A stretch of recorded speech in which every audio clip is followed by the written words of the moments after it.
Le dernier avertissement de Dieu. Imaginez un instant une ville ravagée par la guerre, des immeubles en flammes, des coups de feu, et dans un coin sombre un enfant apeuré et sale, qui ne sait plus pleurer, ayant déjà livré les pires combats de la vie.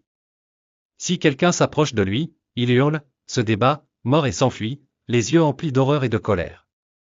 Dans son coin sombre, une main lui offre du pain et de l'eau, le regarde avec bienveillance, écoute son histoire, sachant que, comme ses agresseurs, le petit garçon a lui aussi frappé, volé, menti, s'est rebellé contre Dieu, tout le monde le faisait, et celui qui frappait le plus fort semblait être le plus respecté.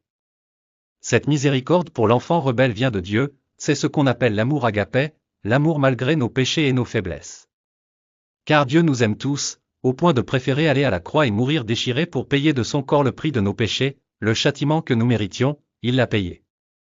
Nous sommes tous pécheurs, esclaves du malin, de l'avidité, de l'égoïsme, de la colère, des intrigues et des commérages, de l'ambition du pouvoir, des vices, nous sommes esclaves du péché par notre propre volonté.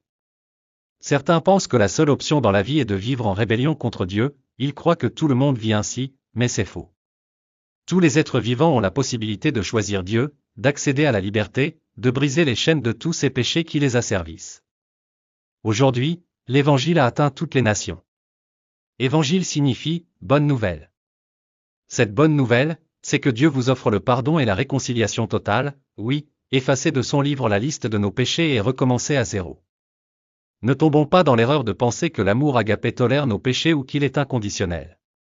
Dieu nous aime, mais il ne tolère ni nos péchés ni nos injustices, la terre volée à la pauvre veuve, l'enfant prostitué ou scandalisé, le coup porté à l'homme handicapé, le mauvais conseil donné à votre ami pour la ridiculiser et la faire passer pour aussi insensée et pécheresse que vous, le salaire injuste versé à vos employés, les mensonges calomniés. Tout cela vous condamne à la juste colère de Dieu, au châtiment que vous méritez. Vous avez fait du mal à un autre enfant bien-aimé de Dieu, aussi bien-aimé que vous. Pourtant, Dieu vous offre la possibilité de vous sauver du châtiment que vous méritez. Si vous acceptez le sacrifice de Jésus pour votre salut, si vous lui demandez avec un repentir sincère de vous pardonner, de vous purifier par l'eau de son côté transpercé et de vous marquer d'une goutte de son sang comme enfant de Dieu, alors Dieu et tout le ciel se réjouissent, la fête bat son plein au ciel et votre entrée au ciel est assurée.